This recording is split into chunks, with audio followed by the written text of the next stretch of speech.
챗 GPT가 본격적인 AI 시대를 열 수 있었던 것은 반도체의 힘이었죠. 시가총액 1조 달러를 돌파한 최초의 반도체 기업이 된 엔비디아가 만들고 있는 AI 칩은 지금 없어서 못 팔 정도인데요. AI 반도체가 탄생할 수 있었던 건 기존의 단층 반도체를 이 고층 건물처럼 수직으로 패키징할 수 있었기 때문이라고 합니다. 일각에서는 미래 시스템 반도체 경쟁력은 누가 반도체를 잘 만드느냐보다 누가 반도체 패키징을 잘 하느냐에 달렸다고도 얘기하던데요. 네, 이번 주 성기영의 경제쇼에서 마련한 이번 주 성기영의 경제쇼에서 마련한 반도체 특집 두 번째 시간인 오늘은 이 첨단 기술 분야인 그 반도체 패키징 기술이 무엇인지 자세히 알아보고요. 패키징 시장을 선점하려는 기업들의 경쟁이 치열한 가운데 우리 기업들은 어떤 전략으로 경쟁력을 갖출 수 있을지 전략 세워보는 시간 마련합니다. 네, 윤창민 한밭대학교 화학생명공학과 교수 스튜디오에 모셨습니다. 안녕하세요, 교수님. 안녕하세요. 네, 반갑습니다. 반갑습니다. 네. 근데 이제 반도체 전문가들 최고의 전문가를 이번 주에 모시기로 했는데 청취자분들께서 반도체학과가 아니고 화학생명공학과시네 이러실 것 같아요. 네. 네. 저도 이제 그 화학공학을 이제 전공을 하면서 제가 이제 반도체 쪽에 가게 될 거라는 생각을 많이 해보진 않았었거든요. 네. 근데 실제로 이제 반도체라든지 혹은 이제 패키징에 대해서 공부를 하다 보니까 여러 가지 이제 화학 관련된 화학 소재들이 정말 많이 쓰이고요. 네. 반도체를 만들기 위해서 네. 그리고 이제 특히나 이제 패키징 쪽에서는 화학 관련된 소재들이 정말 많이 씁니다. 그래서 고분자라든지 아니면 화학적인 그런 용액이라든지 절연층이라든지 네. 그래서 화학을 하시는 분들도 뭐 저는 삼성전자에 있었지만 꽤나 이제 많이 다니고 계십니다. 그렇군요. 네. 제가 너무 무지한 질문을 드린 것 같아요. 저도 실제로 회사에서 많이 배웠습니다. 그러시군요. 네. 그 AI 반도체의 이제 패키징이라는 게 굉장히 중요하다는 얘기를 이제 최근 많이 들었어요. 그런데 이 패키징이 물건을 이렇게 쌓는 건가 포장하는 건가 이제 맞습니다. 이렇게 생각하기 쉬운데 좀 자세히 알아보려면 일단 생산 공정을 좀 알아야 이해가 쉽지 않겠습니까? 반도체 생산 공정하면 크게 뭐 8대 공정이다, 뭐 7대 공정이다 이렇게 얘기를 하던데 그렇습니다. 일단 좀 설명을 해주신다면요. 네, 일단 반도체를 제조를 하기 위해서는 저희가 흔히 8대 공정이라고 부르는데요. 일단 1번부터 7번까지의 공정은 이제 웨이퍼에 반도체 칩을 새겨 넣는 그런 전공정입니다. 그래서 제가 좀 가지고 오긴 했는데요. 요게 이제 실리콘 웨이퍼이거든요. 실리콘 웨이퍼에 이제 7대 공정을 거치고 나면은 이런 반도체 칩이 형성이 됩니다. 반도체 칩이 형성이 되고요.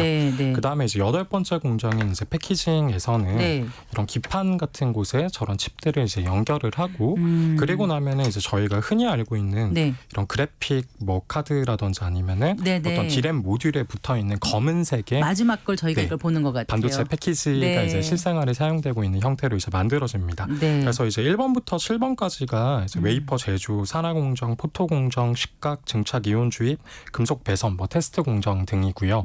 마지막 8번째 후공정을 저희가 흔히 반도체 패키징이라고 이제 부릅니다. 자, 그래서요. 그 패키징을 조금 더 살펴볼게요. 그 이제 전 과정을 지금 아주 간략하게 말씀을 해주셨는데 요즘은 그 반도체 산업의 패러다임이 바뀌고 있다고 하더라고요. 그 전에는 이제 얼마나 아주 미세하게 잘 만들 수 있는가 그 경쟁이 중요했다라고 하면 지금은 패키징이라든가 소재 같은 거 이게 더 복잡해지고 어려운 기술이기 때문에 이게 중요하다, 관건이다 이런 얘기를 하더라고요. 맞습니까? 맞습니다. 그래서 그 예전에 뭐 지금 현재도 마찬가지지만 반도체 같은 경우에는 저희가 미세화라고 부르잖아요. 미세화라고 이제 부르고 나노미터 단위의 이제 공정을 의미를 하는데요. 나노미터는 10의 마이너스 9승미터이거든요. 굉장히 이제 작은 숫자인 거죠. 저희 머리카락이 보통 한 80 마이크로 정도인데요.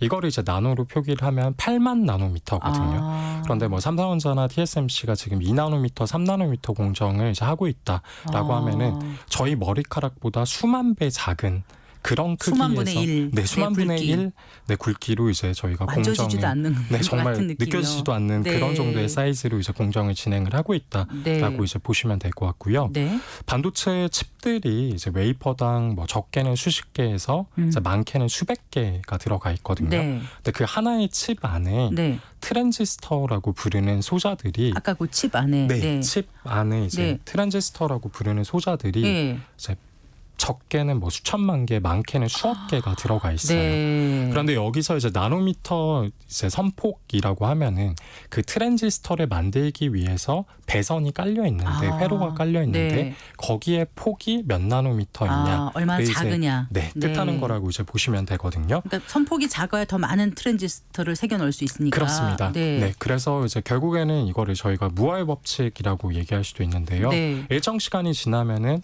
점점 선폭이 줄어드니까 네. 선폭이 줄어들면 줄어들수록 말씀하셨다시피 이렇게 트랜지스터를 더 많이 새겨 넣을 수가 있거든요. 네. 그래서 이제 그 무어의 법칙이라는 것을 따르면서 네. 이제 선폭을 줄여나가면서 반도체의 성능을 올리는 그런 것들을 계속 그게 진행을 미세화였다는 거죠. 네. 미세화입니다. 네. 그런데 결국에 이제 미세화도 이제 한계가 있거든요. 예. 그래서 제가 개인적으로 생각했을 때는 한 1나노미터 정도가 이제 한계로 보고 있고요. 네. 그 한계가 존재하는 이유는 결국에는 저희가 회로를 생각을 해보면 전기 배선이 너무나 가까워지면은 전기가 새어버립니다. 그래서 그거를 저희가 누설 전류라고 부르는데 네. 누설 전류가 발생을 하게 되면 오류가 당연히 생길 것 같아요. 네, 오류가 생겨버립니다. 네. 그래서 그렇게 오류가 생겨버리면 당연히 반도체가 동작을 제대로 할 수 없기 그렇죠. 때문에 선폭에서 이제 한계가 존재해버릴 수밖에 없고 이거를 이제 돌파하기 위해서 패키징 기술을 네. 이제 활용을 해서 이런 미세화를 돌파하려고 하고 있습니다. 그러니까 패키징이면은 그러면 자 다시 여쭤볼게요. 그러면 패키징으로 지금 돌파한다 그러는데 그럼 패키징은 어떻게 한다는 거라고요? 패키징 같은 경우에는 예. 이제 그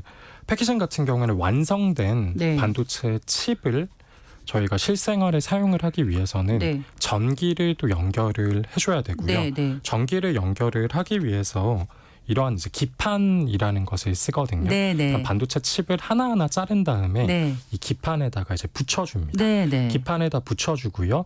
그 다음에 이제 실리콘 같은 경우에는 네. 굉장히 약합니다. 그래서 네. 약하기 때문에 실리콘이 이제 쉽게 깨져버리거든요.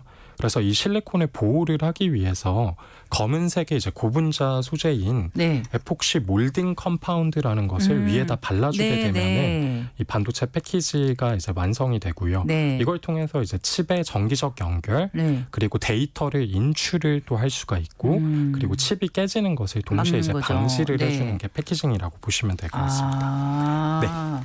그러니까 패키징이라는 게 원래 그러니까 그 반도체가 성능을 잘할 수 있도록 하는 그런 후공정을 말하는 거네요. 네, 맞습니다. 네.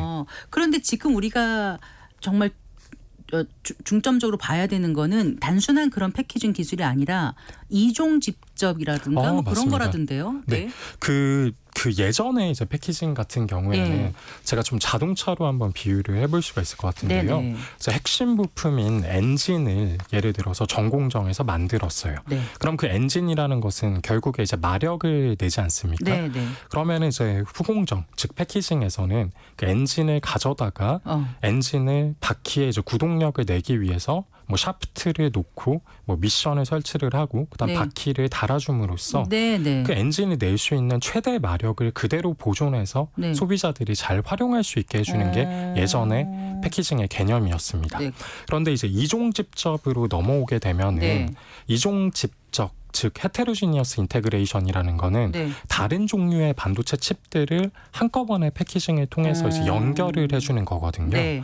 그러다 보니까 이제 엔진만을 활용하는 게 아니라 패키징 쪽에서는 엔진과 모터를 동시에 붙여줌으로써 마력을 오히려 더 끌어올릴 수가 있게 된 겁니다. 그래서 예전에 패키징이 마력을 그냥 보존하는 것에 그쳤다라고 하면은 지금의 첨단 패키징은 다른 종류의 칩들을 가져옴으로써 오히려 마력을 끌어올리는 이러한 역할을 이제 수행을 할 수 있게 된 거라고. 그럼 우리가 보시면 됩니다. 엔비디아에서 GPU가 있잖아요. GPU 옆에다가 HBM을 붙인다. 이게 그런 개념인가요? 네, 그런 개념으로 보시면 될 것 같습니다. 네. 그래서 유기적으로 GPU와 HBM을 연결을 해줌으로써 좀 더 반도체의 이제 성능을 끌어올리는 것이 헤테로지니어스 인테그레이션입니다. 그래서 그렇게 하게 되면은 그 미세화라는 거가 갖는 모의 법칙의 한계를 깨는 거. 맞습니다. 그렇게가 것이죠. 이제 가능합니다. 그 중에 이제 또 대표적인 기술이 이제 칩렛이라고 부르는 기술이 있는데요. 네. 근데 그 칩렛이라는 것은 저희가 예를 들어서 반도체를 생각을 해보면 반도체가 뭐 명령도 내릴 수가 있고요. 네. 연산도 할 수 있고 제어도 할 수 있는데 그렇죠. 그 여러 가지 기능들을 이제 하나의 칩 안에 다 넣고 원래는 만들거든요. 네. 그런데 이 칩렛이라는 기술을 쓰면은 명령, 연산, 제어 이런 그 칩들을 따로따로 이제 만들어주고 네. 패키징을 통해서 그러한 칩들을 다 연결을 해줍니다. 그러다 보면은 네. 뭐 예를 들어서 10나노미터급으로 저희가 칩을 만들어야 되는데 네. 16나노미터급의 공정을 써서 네. 칩렛으로 각각의 칩들을 만들어내고 네. 잘 연결을 하면 네. 16나노로 만들었지만 네. 칩렛 기술을 활용을 해서 10나노미터급의 성능을 낼 수도 있습니다. 네, 그래서 패키징이 최근에는 성능 향상을 위해서 사용이 되고 있다라고 보시면 될 것 같습니다. 그러면 글로벌 반도체 기업들의 패키징 기술 개발이 지금 말씀하신 칩넷 수준까지 와 있다는 말씀이시고요. 그렇습니다. 네. 잘 나가고 있는 기업들이 지금 대만, 중국 기업들이죠. 네, 지금 거의 대부분의 기업들이 지금 네. 패키징에서 1위부터 이제 10위 안의 기업들은 네. 지금 제가 좀 말씀을 드리면은 네. 일단 1등은 대만의 ASE고요. 2등은 미국의 엠코, 그리고 3등은 중국의 JCET, 네. 그리고 대만의 파워테크, 네. 그리고 5등은 이제 중국의 통프 마이크로 일렉트로닉스입니다. 네. 그래서 10등 중에 대만이 6군데, 중국이 네. 3군데, 그리고 엠코 같은 경우에는 원래 이제 한국의 아남전자였었거든요. 그래요. 네, 미국에 이제 인수가 되면서 아이고. 지금 미국이 이제 또 한 군데가 10위 안에 그렇군요. 존재하는 상황입니다. 그럼 일단 우리나라 기업으로는 지금 없는 거네, 10위 안에. 네, 25위권까지 이제 확장을 해보면은 네. 뭐 하나마이크론, SFA 반도체, 네. LB세미콘, 그리고 이제 네페스 등이 네, 들어갔어요. 25위권 안에는 들어가 있습니다. 네. 우리 기업들의 상황을 조금 더 살펴볼까요? 네, 우리나라 기업들 같은 경우에는 사실은 그 패키징이 예전에는 전통적인 패키징은 네. 아까 말씀드렸다시피 그냥 성능을 이제 보존하는 것에 그쳤었거든요.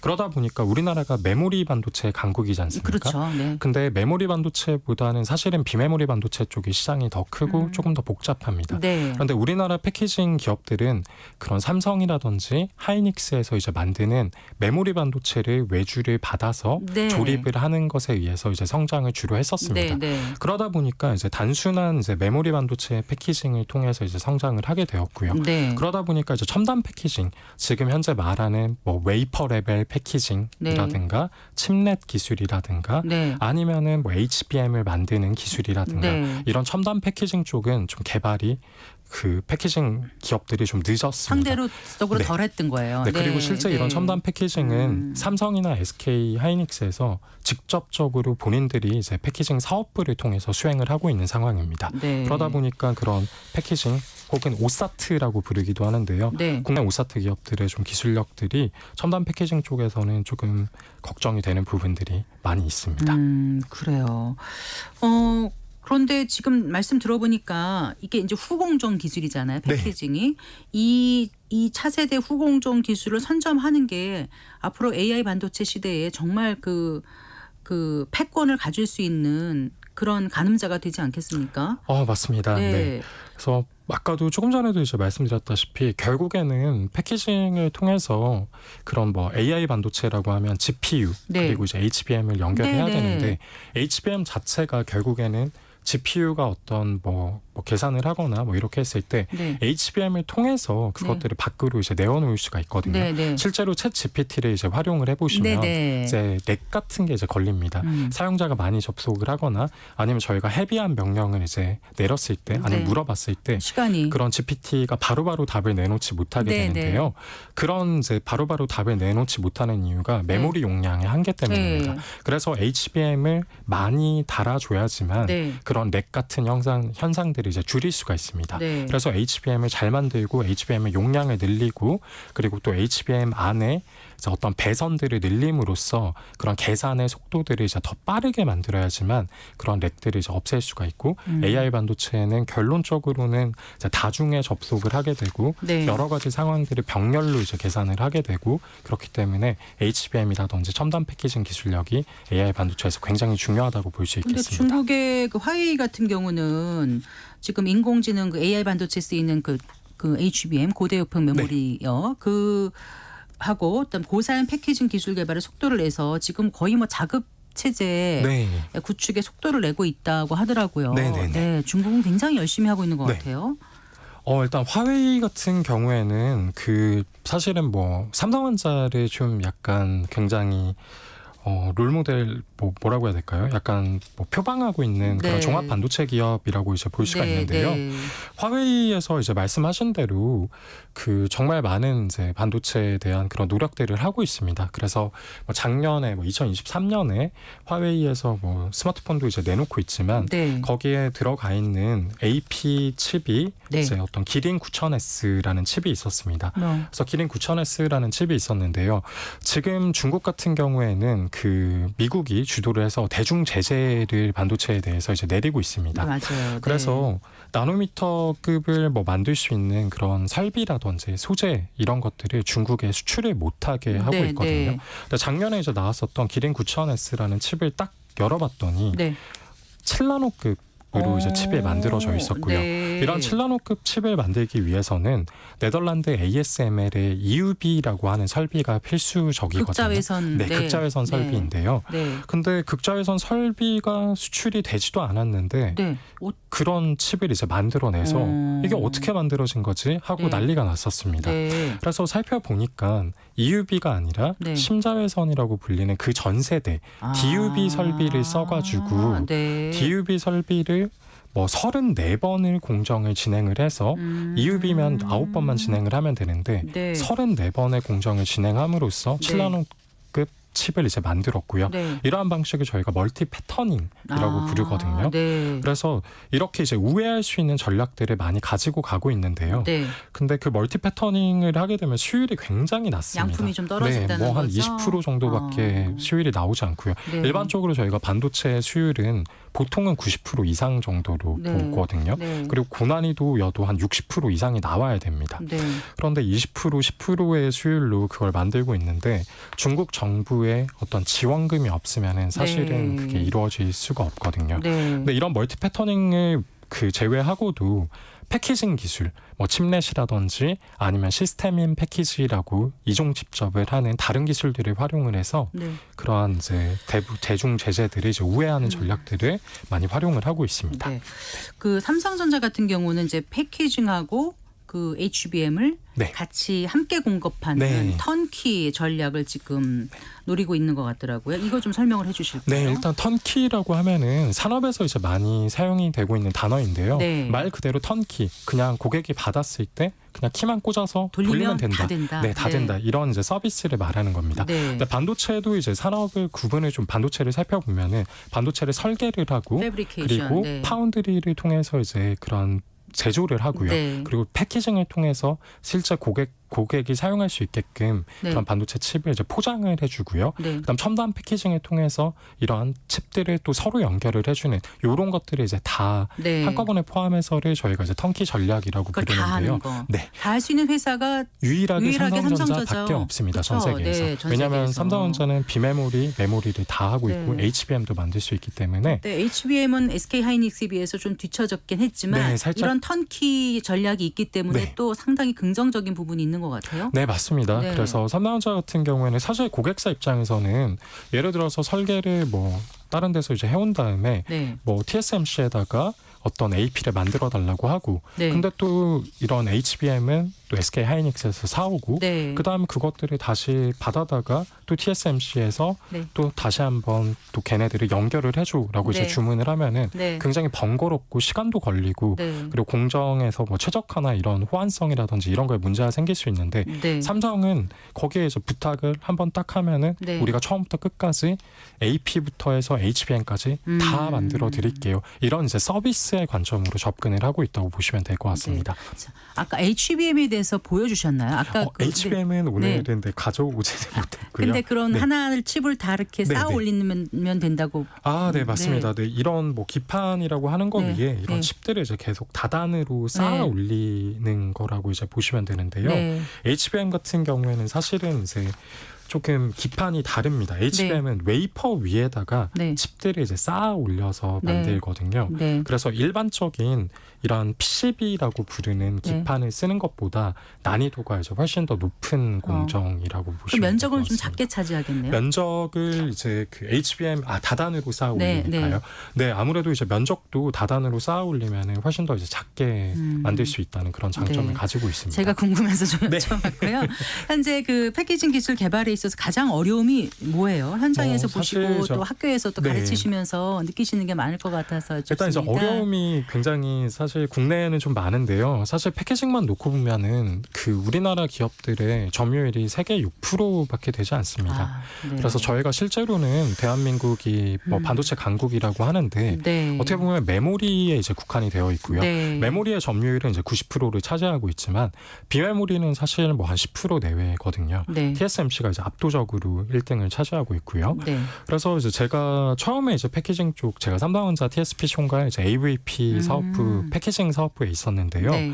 제가 저희 연구실에서 그런 패키징 쪽으로 이제 취업을 한 최초의 사람이었습니다. 네, 그렇게 취업을 하게 된 이유가 네. 저에게 가장 먼저 이제 제 인생에서 처음으로 합격을 가장 빨리 준 곳이 거기였기 때문에 네, 네. 이제 가게 되었습니다. 근데 갔더니 제가 이제 현장에서 체험을 했던 게 패키징이 전공정 대비해서 많은 관심을 삼성 안에서도 받지 못하고 있다라는 걸 느꼈습니다. 네. 근데 때마침 그때 이제 코로나라든지 이런 것들이 터지면서 이제 사람들이 집에서 네. 어떠한 뭐 OTT라든지 아니면 동영상 플랫폼들을 이제 많이 보다 보니까 그런 서버용 어떠한 반도체라든지 더 고성능의 이제 반도체들이 더 필요한 시대가 왔고 네. AI 반도체가 이제 빵 하고 나오면서 네. 패키징의 중요성이 갑자기 막 강조가 네. 돼버린 거죠. 네. 그래요. 그 이제 패키징이 얼마나 중요한지 네. 오늘 교수님 말씀 통해서 예. 충분히 이제 이해가 됐고요. 우리 기업이 지금 갖고 있는 게 이제 시장 점유율 한 6%밖에 안 되는데 네. 충분히 잠재성은 있는 기업들 아닙니까? 맞습니다. 네, 어떻게 네. 경쟁력을 키워가야 될지 끝으로 좀 말씀해 주세요. 네, 그 아무래도 이제 인력이라든지 뭐 이런 부분들이 사실 좀 많이 부족하긴 합니다. 그래서 일단은 우리나라 같은 경우는 삼성이나 SK 하이닉스 대기업들에서 주로 이제 첨단 패키징을 진행을 하고 있는데요. 네. 제가 현장에서 봤을 때 패키징 관련된 이제 인력들이 많이 부족하고요. 그래서 정부에서 그런 교육이라든지 인력을 이제 키우는 곳에도 많이 좀 집중을 해야 될 것 같고요. 네. 대기업들만 또 첨단 패키징을 하는 게 아니라 중소나 중견 기업들의 외주를 줄 때 그런 첨단 패키징 기술력들을 함께 공유를 하거나 네. 상생을 할 수 있는 그런 방안들을 또 구색을 하고 네. 모색을 하고 그다음에 정부에서도 그렇게 했을 경우에 조금 더 어떤 지원을 해준다든지 네. 이러한 방식들을 해야지만 패키징 쪽이 더욱더 발전할 수 있다. 패키징 인재는 어디서 찾을 수 있어요? 네, 패키징 인재 어디서 찾을 수 패키징 있어요? 인재요. 육성하시는 패키징 거예요? 인재 제가 네. 저희 연구실에서도 이제 많이 하고 있긴 한데요. 네. 근데 단순히 들어보셨겠지만 반도체 학과는 들어보셨을 텐데 네. 패키징 학과는 한 번도 들어보신 적이 네, 없을 없죠. 겁니다. 네. 그러다 보니까 패키징은 이제 반도체 하나에 종속되어 있는 개념 혹은 패키징은 여러 학문에서 한꺼번에 또 다 하거든요. 네. 그래서 패키징을 좀 전문적으로 할 수 있는 그런 학과라든지 아니면 트랙이라든지 이런 네. 것들이 많이 신설이 되어야 된다고 생각합니다. 앞으로 중요한 역할을 좀 해주셨으면 합니다. 네, 잘 들었습니다. 네, 고맙습니다. 노력해보겠습니다. 감사합니다. 네, 윤창민 한밭대학교 화학생명공학과 교수와 함께했습니다.